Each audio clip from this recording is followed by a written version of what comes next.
요한계시록 19장 9절 한 절만 보도록 하겠습니다. 요한계시록 19장 9절 말씀. 천사가 내게 말하기를 기록하라. 어린 양의 혼인잔치에 청함을 받은 자들은 복이 있도다 하고, 또 내게 말하되 이것은 하나님의 참되신 말씀이라 하기로, 이렇게 되어 있습니다. 개인적으로 저는 어제 귀한 시간을 보냈습니다. 아마 결혼한 사람에게는 결혼에 대한 귀한 시간을 아마 가졌을 거고, 또 어젠 특별하게 또 시간을 이제 가진 사람도 있었을 겁니다. 그런데 저는 개인적으로 굉장히 특이하고 특별한 시간을 가졌어요.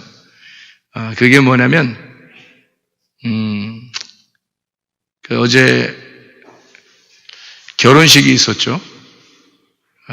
그런데 저희 처가댁에 이제 그 고모부님이 돌아가셔서 장례식을 갔다 왔습니다.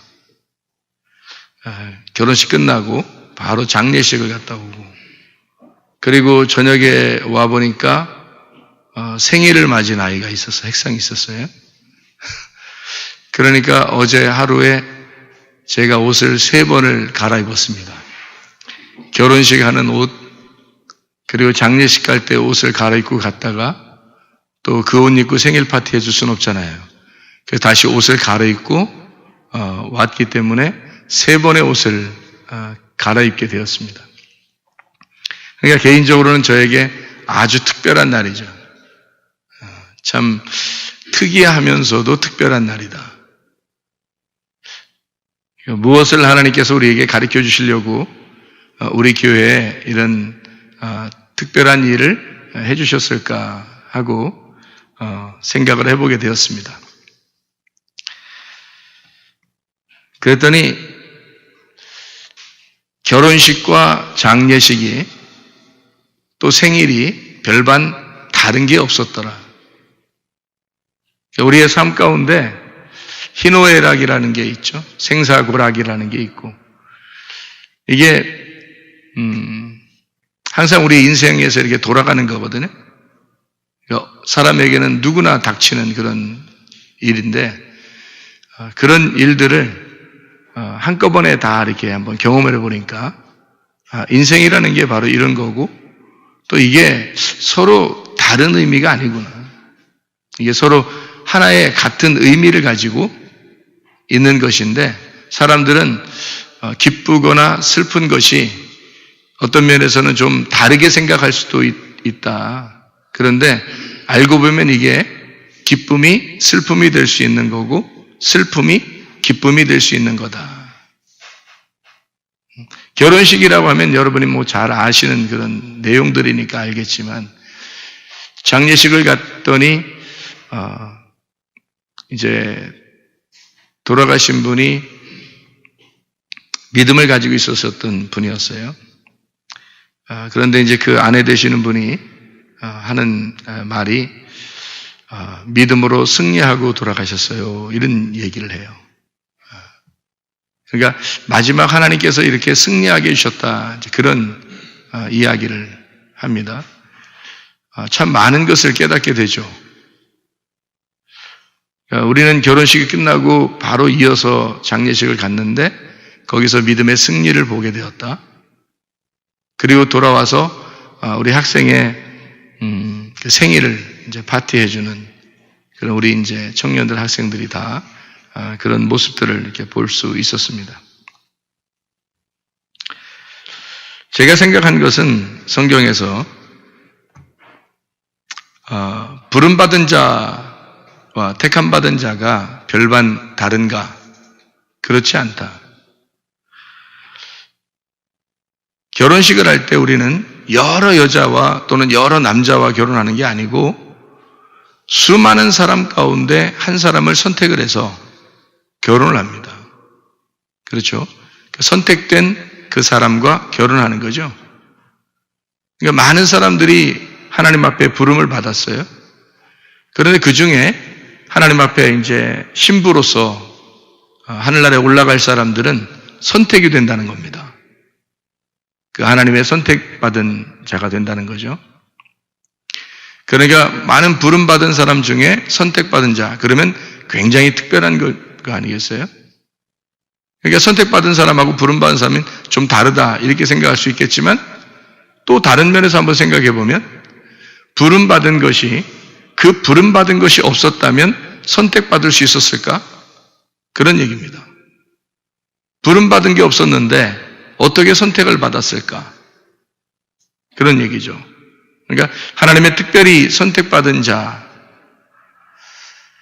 부름받은 사람이 곧 선택받은 사람이 아닌가, 그런 이야기입니다. 그래서 저는 결혼식을 참 선택받은 남녀가 선택받은 사람들이 만나서 둘이 동거동락하려고 만나서 결혼하는 것이 이제 결혼이다. 그건 단지 여러 사람을 이렇게 만나는 가운데 결혼하는 것이 아니고 그 선택받은 특별한 사람들의 남녀가 만나서 결혼하는 것이다. 그러니까 성경도 마찬가지로 부름받은 것과 선택받은 것은 약간의 그 차이가 분명히 나타납니다. 그런데 여호수아와 갈렙 같은 그런 경우를 한번 생각해 보세요. 광야에서 멸망받았던 수많은 사람들을 생각해 보면 애굽에서 부름을 받고 그리고 광야까지 나왔는데 멸망을 당했어요. 그런데 이 애굽에서 똑같이 부름받은 사람이 있었는데 그게 바로 여호수아 갈렙이에요. 그런데 여호수아 갈렙은 광야에 와서 전혀 이게 멸망하지 않습니다. 이 사람들은요. 거기에 태어난 어린 아이들, 그 젊은 아이들과 함께 가나안 땅에 들어가는 그 선택을 받았어요. 그러면 여호수아 갈렙 입장에서는 하나님이 나를 선택하셨다 이렇게 말하겠어요? 하나님이 나를 부르셨다라고 말하겠어요? 여호수아 갈렙 입장에서는 하나님이 나를 부르셨다 이렇게 말하죠. 그러니까 자기들은 특별히 선택받은 사람들이라고 말하지 않는 거죠. 왜냐하면 이 사람들을 어디서 불렀으니까? 애굽에서 불렀으니까 그것이 끝까지 가나안 땅까지 간 것뿐이에요. 그러니까 부름받은 것이 선택받아 가나안 땅에 들어간 것이다. 그런데 중간에 멸망하는 사람들 입장에서는 선택받지 못했구나 이런 이제 이야기가 되는 거죠. 그래서 광야에 멸망하는 사람들로 봐서는 부름은 받았지만 선택받지 못했다는 말은 들을 수 있죠. 그러나 여호수아와 갈렙 같은 사람들은, 만약에 여러분이 여호수아와 갈렙 같은 믿음을 가진 사람이라면 그러면은 여러분은 부름받은 것이 곧 택함 받은 것이다 라고 말할 수 있는 거죠. 무슨 말인지 이해가 되겠죠? 예, 부름받은 것이 곧 택함 받은 것이다. 여호수아와 갈렙의 입장에서는 말입니다. 광야에 멸망하는 사람들 입장에서 말고, 그러니까 우리는 그리스도의 신부고 그리스도의 신부로 어린 양의 혼인잔치에 참여할 사람들인데 어린 양의 혼인잔치에 다 참여하게 된다면 그러면 이 사람들은 특별히 선택받은 사람이다라고 우리가 말할 수 있는 게 아니라 어떻게 보면 부름받은 사람이죠. 우리가 청함받은 사람이죠. 그 혼인잔치에 청함받은 사람이잖아요. 그렇게 보면 부름받은 것이나 택함받은 것은 사실 동일한 것이다 라고 말할 수가 있는 거죠. 여호수아와 갈렙 입장에서는 말이죠. 예. 마치 이런 것과 같아요. 결혼식이 장례식과 같다. 뭐 결혼식에 너무 슬퍼해야 된다 이런 의미가 아니죠. 결혼식은 기뻐해야 됩니다. 당연히 기뻐해야 돼요. 그러나 결혼을 하고 나면 여러분이 생활을 하면 알겠는데 서로 다른 남녀가 만나니까 아무래도 부딪히는 경우가 있죠. 싸우는 경우가 있고. 그래서 저는 이거를 제목을 이렇게 한번 붙여봤어요. 사랑과 전쟁. 사랑 많이 들어본 얘기죠? 사랑과 전쟁. 사랑하는 곳에 전쟁이 있다 이 말이죠. 또 전쟁을 하는 곳에는 사랑이 있다. 삶과 죽음이라고 하는 거 말이죠. 생명과 사망이라고 하는 게 성경의 모든 핵심이 아닌가. 결혼과 장례, 그리고 생일. 이거 뭐 놀랍죠.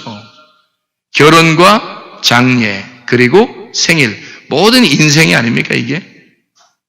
우리의 인생이 결혼식이 있고, 장례식이 있고, 그리고 또 생일이 있고. 이게 우리의 인생이 아닌가? 태어남이 있으면 결혼함이 있고, 결혼함이 있으면 죽음이 있다는 거죠. 장례가 있다는. 그래서 이것을 한꺼번에 경험을 하니까 결혼식이 장례식이고, 장례식이 곧 생일이고 결혼식이다.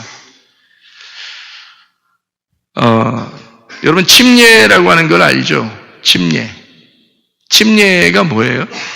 침례가 예수 그리스도와 함께 죽고 예수 그리스도와 함께 부활하는 것을 우리는 침례라고 그러거든요. 그러면 침례식이 중요한 거예요? 진짜 침례가 중요한 거예요? 침례가 중요한 겁니다. 그러니까 할례가 중요한 거예요? 할례식이 중요한 거예요? 할례식은 중요한 게 아니에요. 할례가 중요한 거지. 그래서 성경에서는 너희가 마음의 할례를 행하라 그랬고 마음의 가죽을 벗겨내라 그런 얘기를 했습니다. 그러니까 할례는 가죽을 벗겨내는 거예요. 껍질을 벗겨내는 걸 할례라고 그러는데 그 껍질 입장에서는 좀 서운하겠지만 그러나 그것을 벗겨냈을 때 알맹이가 나오는, 그러니까 알곡이 드러나는, 껍질을 불태웠을 때 알곡이 드러나는 것을 할례라 그렇게 말합니다. 그러니까 하나는 죽고 하나는 살아나는 거거든요. 이해가 되겠죠? 그게 침례란 말이에요. 그래서 침례는 그리스도와 함께 내가 죽고 그리스도와 함께 살아나는 것을 말하는 것입니다.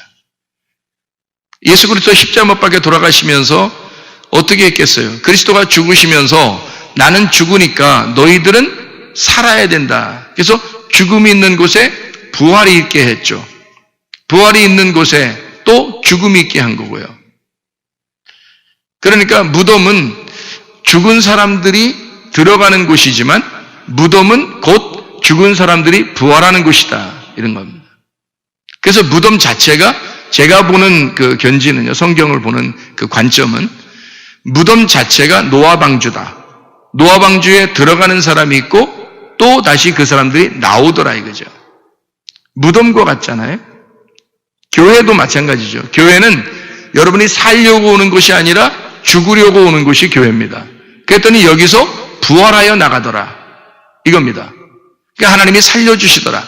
죽으려고 왔더니 주님께서 죽이시고 부활시켜서 내보내더라. 그게 교회가 아닌가. 그러니까 교회의 관점이 저는 노아방주와 같고 무덤과도 같다 이렇게 본 겁니다.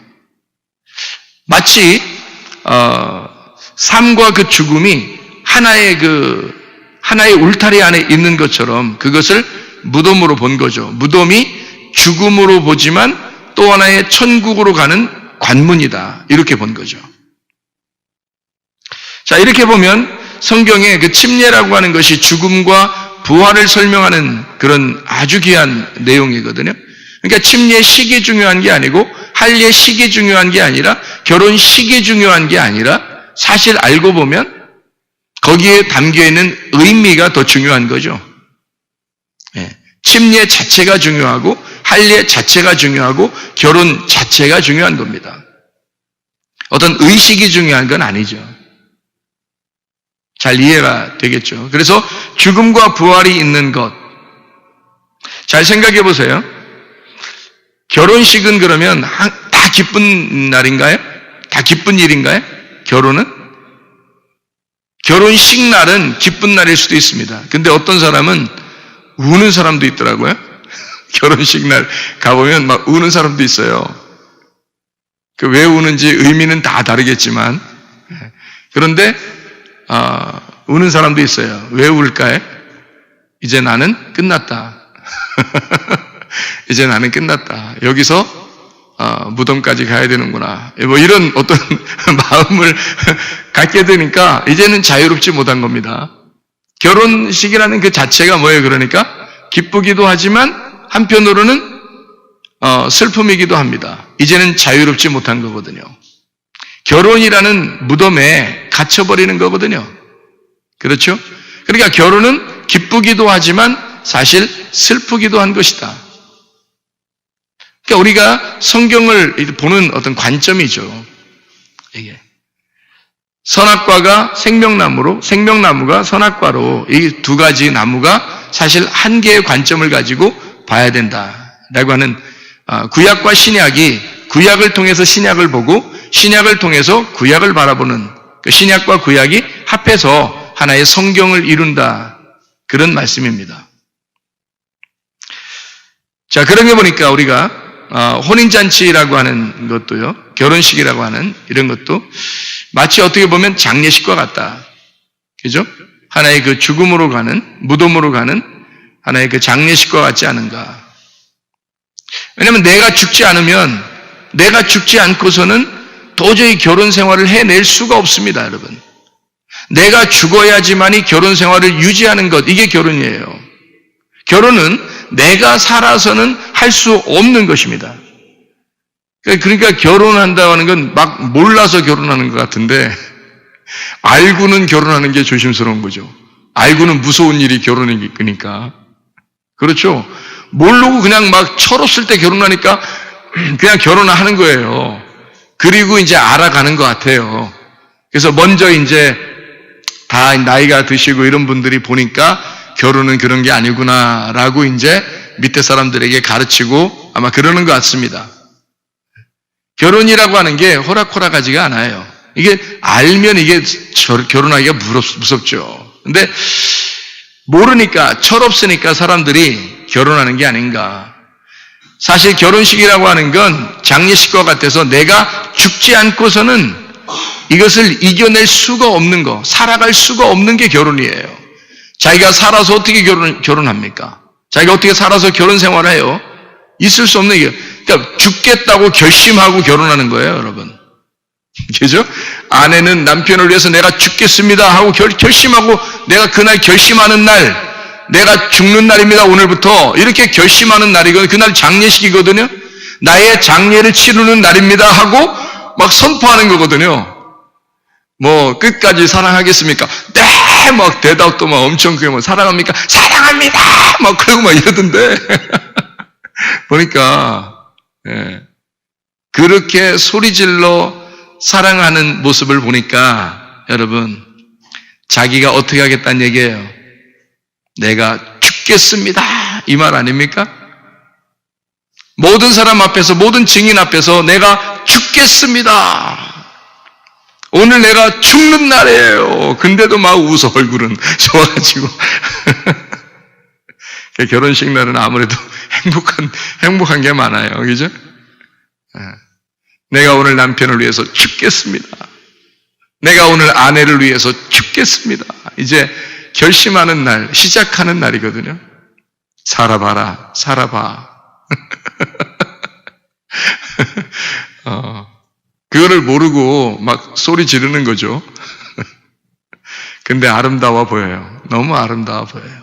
그 젊은 아이들이, 젊은 청년들이, 참, 자기 그 결혼이 뭔지도 제대로 잘 모르고, 죽겠다고, 서로를 위해서 정말 사랑한다고 막 소리 지르는 거 보니까 참 예쁘기도 하고, 참 멋있고, 부럽기도 하고, 그게 삶이니까 알면서는 그렇게 못하거든요.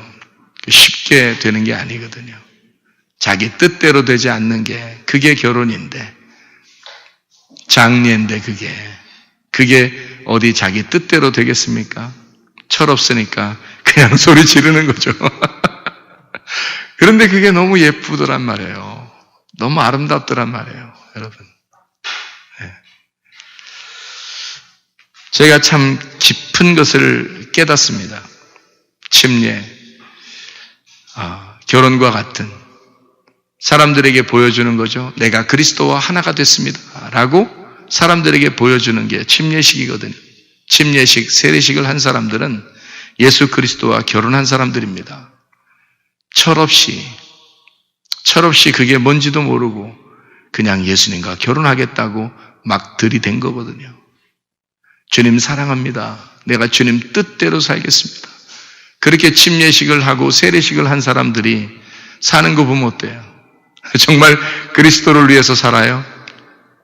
그리스도만을 위해서 살아가던가요? 그렇지 않거든요. 쉽지 않거든요, 그게. 그게 결혼식과 똑같습니다. 그리스도를 위해서 내가 죽겠습니다. 그리스도와 함께 내가 부활합니다. 라고 그 얘기하는 거거든요. 그게 예수님 입장에서는 주의 만찬이었습니다. 주의 만찬 아시죠? 주의 만찬이 성경에 나올 때 뭐와 뭐를 먹고 마시죠? 떡과 포도주를 먹고 마십니다. 주의 만찬이에요. 지금 우리들도 그 빵과 포도주, 포도즙이죠. 우리는 포도즙으로 하니까 포도즙으로, 그러니까 빵과 포도주스, 포도즙 같은 거로 이렇게 해요. 누가 새로운 사람이 오면 왜 여기는 그 포도주 직접 그 안 주냐고 그런 사람들이 있는데 좀 그렇잖아요. 그래서 빵과 포도즙으로 우리가 하고 있습니다. 이게 무슨 의미죠? 빵이라고 하는 게 그리스도의 살이라고 그럽니다. 포도즙은요 그리스도의 피라고 그럽니다. 그러면 그리스도의 살과 그리스도의 피를 먹고 마신다? 그게 뭘까요? 그리스도의 살과 피를 먹고 마신다. 무슨 날이에요? 그리스도를, 우리 누가 먹어요? 이게 그리스도가 먹어요? 제자들이 먹어요? 제자들이 먹는 날이에요. 주의 만찬이. 그래서 예수님이 이거 너희들이 먹어라 이래요. 이거는 내 살이고 이건 내 피야. 먹어라 그러거든요. 마치 저는 그걸 보면서 뭘 깨닫게 되냐면 마치 우리의 생일날과 같다라고 저는 깨닫습니다. 왜 생일날과 같으냐고 깨닫냐면 그 엄마 아빠가 아이를 태어나게 할 때 말이에요. 특히 그 엄마가 10달 동안 뱃속에 집어넣고 있다가 아이를 태어나게 할 때 그 아이가 사실 못 모르고 태어납니다. 근데 사실은 그날 엄마가 죽을 수도 있는 거예요. 예전 같으면 의학이 발달하지 않아서 진짜 아이 때문에 엄마가 죽을 수도 있는 거예요. 그래서 엄마를 살리느냐 아이를 살리느냐라는 그런 의사의 그 결정권도 있습니다. 결정해야 될 그런 아주 중요한 순간도 지금 시대에도 있는데 옛날엔 얼마나 더 했겠어요? 그런 의학이 발달하지 않았을 때는. 그날이 엄마의 죽음으로 아이가 탄생하는 날이에요. 그날. 그래서 엄마가 피를 쏟아요. 그죠? 엄마가 피를 쏟고 아이가 태어나는 겁니다. 여러분. 그래서 예수 그리스도의 살과 예수 그리스도의 피를 먹고 마시면서 우리는 생명을 얻는 거예요. 새 생명을. 그 복음이라고 하는 예수 그리스도를 우리가 먹고 마시면서 새 생명을 얻고 우리는 생일을 맞이합니다. 그런데 사실은 나를 위해서 죽으신 분이 계셔요. 예수 그리스도십니다. 그것을 알게 해주는 날, 그것을 알게 해주는 날이 생일날이에요, 여러분. 생일날, 아기가 좋아하든 안 좋아하든 한국에서는 뭐 먹여요? 저는 생일날 진짜 된장국 줬으면 좋겠어요. 된장찌개, 된장국을 제가 좋아하니까 생일날 그거 줬으면 좋겠는데 사람들이 다 물어봐요. 생일날 되면 미역국 드셨어요? 이렇게 물어봐요. 그리고 생일날 되면 사람들이 물어봐요. 다른 자기 사람들한테, 애들한테, 뭐 생일 맞, 애들한테도 물어봐요. 생일 맞으면 미역국 먹었냐? 뭐 이렇게 물어봐요. 야, 미역국이나 먹었냐? 이렇게 물어보고. 애가 미역국 좋아하는 사람이 많아요? 요즘 아이들이? 미역국 별로 안 좋아합니다. 요즘 아이들이요. 근데도 물어봐요. 미역국 먹었냐? 왜 물어봐요? 왜 물어봐요? 그거 엄마가 이 아이를 태어나게 하면서 피를 쏟았기 때문에 그 피를 빨리 생성하게 하는 음식이라고 우리나라에 전통적으로 사람들이 이야기하던 그 내용, 그 피를 다시 새롭게 빨리 만들어내라고 먹는 음식이 미역국이었어요. 우리나라 전통 음식으로서. 다시 말하면 네가 태어난 것은 너 혼자 그냥 태어난 게 아니야. 엄마가 피를 쏟아서 너를 태어나게 한 거야. 엄마의 피, 엄마의 죽음과 같은 그 피로 네가 태어난 거야. 그래서 너도 싫어도 미역국 쳐 먹어야 돼. 그래서 생일날 자꾸 미역국 먹으라고 하는 거예요. 그게요. 그렇지 않습니까? 그럼 우리가 주의 만찬, 예수 그리스도의 살과 피를, 그 빵과 포도즙을 먹고 마시면서 우리는 뭐 해야 되는 거예요? 예수님을 기억해야 된다는 거죠.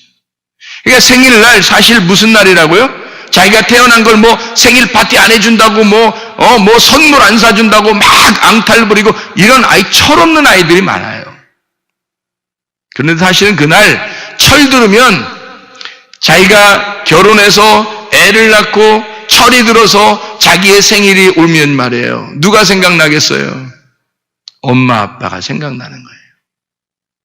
철들으면 말이에요. 그러면 그 자기의 생일날 뭘 챙겨주고 싶어요? 부모에게. 자기의 생일 선물을 부모에게 챙겨주고 싶어요. 이거 철들은 사람입니다. 철들었을 때 그런 행동들이 나오는 거예요. 근데 철들지 않은 아직 어린아이들은 생일 파티 때 생일 선물 안 해주면 막 화를 냅니다.